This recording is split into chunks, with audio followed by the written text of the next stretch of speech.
জামাতের নিবন্ধন কেড়ে নেওয়া হয়েছিল। আজকের এই রায়ের মাধ্যমে বহুদলীয় গণতান্ত্রিক এবং অংশগ্রহণমূলক সংসদ প্রাপ্তি নিশ্চিত। আমরা আশা করি এই রায়ের পরে বাংলাদেশে সঠিক নির্বাচনের মাধ্যমে প্রাণবন্ত সংসদ গঠিত হবে। জাতি, ধর্ম, বর্ণ, শ্রেণী নির্বিশেষে সকলেই তাদের ইচ্ছা অনুযায়ী ভোটাধিকার প্রয়োগ করে জামাত ইসলামের নেতৃবৃন্দকে বেছে নেবেন, এটা আমরা প্রত্যাশা করি। এবং আমরা এটাও প্রত্যাশা করি বাংলাদেশের আগামী সংসদে ইন্টারেস্টিং এবং কনস্ট্রাকটিভ বিতর্ক হবে, যার মাধ্যমে ডেমোক্রেসি একটি স্থায়ী রূপ লাভ করবে। আজকে মাননীয় আপিল বিভাগ হাইকোর্টের যে রায় ছিলেন এই রায়কে বাতিল ঘোষণা করেছেন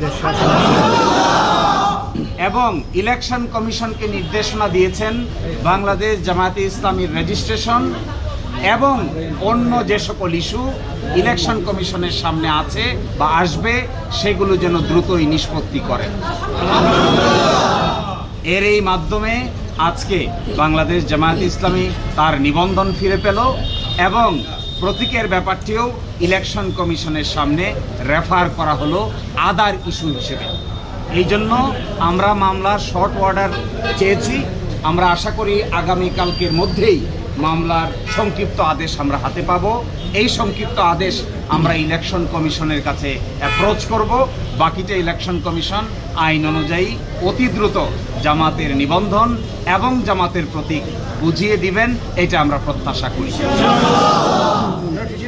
এখানে একটা রেজুলেশন আছে দাঁড়িপাল্লার প্রতীকের বিষয়ে, ফুল ভোট সভা সেটা বাতিল করতে হবে কিনা অথবা নির্বাচন কমিশন স্বতঃসিদ্ধভাবে সিদ্ধান্ত নিতে পারবে কিনা, যে আজকে যে ডাইরেকশন দিয়েছেন আপিল বিভাগ সেই ডাইরেকশনে বলেছেন জামাতের রেজিস্ট্রেশন এবং অন্য কোনো ইস্যু যদি ইলেকশন কমিশনের সামনে থাকে তাহলে যেন ইলেকশন কমিশন এটা ডিসপোজ করে। এই অন্য ইস্যু বলতে আমরা বোঝাচ্ছি এটি হলো প্রতীক সংক্রান্ত ইস্যু। আমরা আশা করি ইলেকশন কমিশন নিবন্ধনের ইস্যু নিষ্পত্তি করবেন, একই সাথে অন্য ইস্যু হিসেবে দাঁড়িপাল্লা প্রতীকের ব্যাপারটিও নিষ্পত্তি করবেন।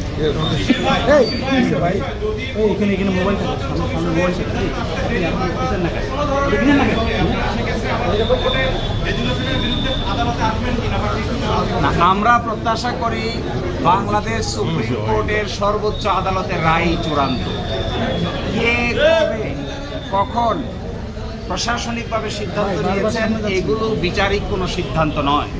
এই জন্য আমরা প্রত্যাশা করি ইলেকশন কমিশন রায়ের কপি পাওয়ার পরে অবশ্যই দ্রুততম সময়ের মধ্যে এই দুটো বিষয়ের সিদ্ধান্ত নেবেন এবং আমাদের প্রত্যাশা কার্যকর হোক, এটাই আমরা গভীরভাবে বিশ্বাস করি।